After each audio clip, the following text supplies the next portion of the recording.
بسم اللہ الرحمن الرحیم۔ سندباد جہازی کا تیسرا سفر، دوسری قسط۔ ہم نے کشتی سمندر میں ڈال دی۔ انہوں نے پتھر پھینکنے شروع کیے۔ ان پتھروں سے ہمارے بہت سے ساتھی مارے گئے، صرف میں اور 2 اور آدمی زندہ بچے۔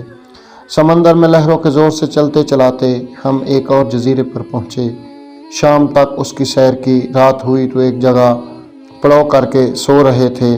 ایک ساتھی کے چیخنے چلانے سے آنکھ کھلی تو دیکھا کہ ایک بہت بڑے اژدہا نے اسے نگل لیا ہے، صرف اس کا سر باہر ہے۔ ہمارے دیکھتے ہی دیکھتے وہ اسے پورے کا پورا نگل گیا۔ ہمیں اپنے ساتھی کی ہڈیاں پسلیاں ٹوٹنے کی آوازیں سنائی دیں۔ اسے ہڑپ کر کے اژدہا نے اپنی راہ لی۔ میں اور میرا ساتھی ایک دوسرے سے کہنے لگے، عجیب بات ہے کہ ہر نئی موت پرانی موت سے بدتر نظر آتی ہے۔ آدم خور دیو سے نجات ملی تو اس ظالم اژدہا کے ہتھے چڑھ گئے۔ صبح کو اٹھ کر ہم نے جزیرے کی سیر کی، میوے کھائے اور ندیوں سے پانی پیا۔ شام کے وقت ہمیں ایک بہت بڑا اور اونچا درخت نظر آیا۔ ہم یہ سوچ کر اس پر چڑھ گئے کہ اژدہا یہاں تک نہیں پہنچ سکے گا۔ افسوس کہ یہ خیال غلط ثابت ہوا۔ رات کو اژدہا آنکھیں چمکاتا آیا اور درخت پر چڑھ کر میرے ساتھی کو نگل گیا اور چلتا بنا۔ جب دن نکلا تو میں درخت سے اترا۔ ڈر کے مارے مجھ سے چلا بھی نہ جا رہا تھا۔ سمجھ میں نہ آ رہا تھا کہ اژدہا سے کیسے جان بچاؤں۔ اچانک مجھے ایک ترکیب سوجھی۔ میں نے بہت سی لکڑیاں اکٹھی کر کے ایک پنجرا سا بنا لیا اور اس کے اندر بیٹھ گیا۔ رات کو اژدہا آیا مگر لکڑیوں کی وجہ سے وہ مجھ تک نہ پہنچ سکا، بس ارد گرد چکر کاٹتا اور پھنکارتا رہا۔ آخر صبح کی روشنی نمودار ہوئی اور اژدہا وہاں سے دفع ہوا۔ میں نے پنجرے سے نکل کر مایوسی کے عالم میں ساحل کا رخ کیا۔ سوچتا تھا کہ خود کو سمندر میں گرا دوں گا۔ اتنے میں دور ایک جہاز نظر آیا۔ میں نے ایک درخت کی بڑی سی ٹہنی توڑ کر ہلانی شروع کی اور شور مچایا۔ میری قسمت اچھی تھی، جہاز والوں کی مجھ پر نظر پڑ گئی۔ وہ جہاز کو ساحل تک لے آئے، مجھے دیکھ کر حیران ہوئے اور پھر اپنے ساتھ لے گئے۔ میں نے انہیں اپنی کہانی سنائی، جسے سن کر ان کی حیرت اور بڑھ گئی۔ بہت دن بعد اچھا کھانا کھانے کو ملا۔ میں نے پیٹ بھر کر کھایا اور خدا کا شکر ادا کیا جس کی مہربانی سے میری جان بچی تھی۔ جہاز چلتے چلتے ایک جزیرے پر پہنچا۔ سوداگروں نے وہاں اتر کر مال بیچنا اور خریدنا شروع کیا۔ ادھر کپتان نے مجھ سے کہا، تو نے بہت آفت جھیلی ہے، میں تجھے تھوڑا سا فائدہ پہنچانا چاہتا ہوں تاکہ تم اپنے وطن خیریت سے پہنچ جائے اور مجھے دعائیں دے۔ ہمارے ساتھ ایک مسافر تھا جو راستے میں گم ہو گیا، معلوم نہیں زندہ ہے یا مر چکا ہے۔ اس کا مال جہاز پر پڑا ہے، وہ لے جا کر جزیرے پر بیچا۔ جو آمدنی ہوگی اس میں سے کچھ حصہ تیرا ہوگا، باقی ہم بغداد میں اس کے گھر والوں کو تلاش کر کے دے دیں گے۔ میں نے کہا ٹھیک ہے۔ وہ مال اتارا گیا تو بندرگاہ پر چنگی کے منشی نے کہا، کپتان صاحب یہ مال کس کا ہے؟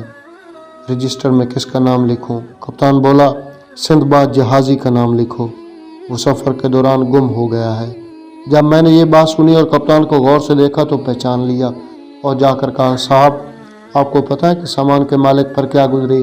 کپتان نے جواب دیا، ہم ایک جزیرے پر رکے تھے، وہاں وہ کہیں غائب ہو گیا۔ میں نے کہا، ارے صاحب خدا آپ کو سلامت رکھے، میں ہی سندباد جہازی ہوں۔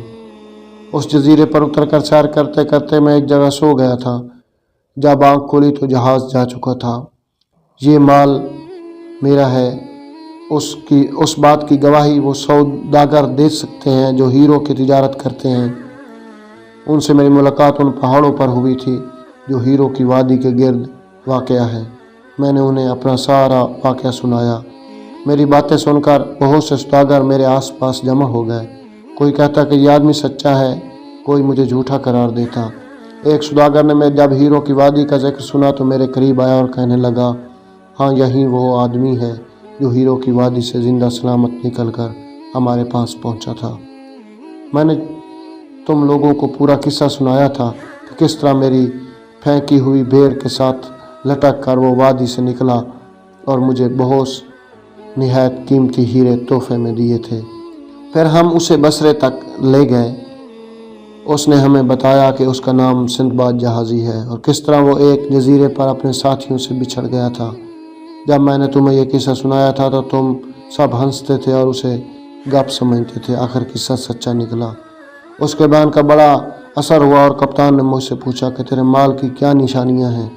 میں نے اسے نشانیاں کی خبر دی اور یہ بھی بتایا کہ بصرے سے روانہ ہوتے وقت ہم دونوں کی کیا بات ہوئی تھی۔ آخر کپتان کو یقین آ گیا کہ میں سندباد جہازی ہی ہوں۔ اس نے مجھے گلے لگا لیا، زندہ بچ جانے پر مبارکباد دی اور کہا اس سے زیادہ عجیب واقعہ میں نے کبھی نہیں سنا۔ میں نے اپنا مال لے جا کر بیچنا شروع کیا، نیا مال بھی خریدتا رہا۔ اس سفر میں مجھے بہت فائدہ ہوا۔ ہم جزیرے سفر کرتے سندھ کے ملک تک جا پہنچے، وہاں بھی خوب مال بیچا اور خریدا۔ اس طرف کے سمندر میں عجیب عجیب چیزیں دیکھنے کا اتفاق ہوا۔ ایک مچھلی نظر آئی جو گائے کی شکل کی تھی، ایک اور مچھلی کی صورت گدھے سے ملتی جلتی تھی۔ ایک چڑیا بھی دیکھی جو پانی پر انڈے دیتی تھی اور کبھی خشکی پر نہیں آتی۔ پھر ہم خدا کے حکم سے روانہ ہوئے، ہوا کا رخ ہمارے حق میں تھا۔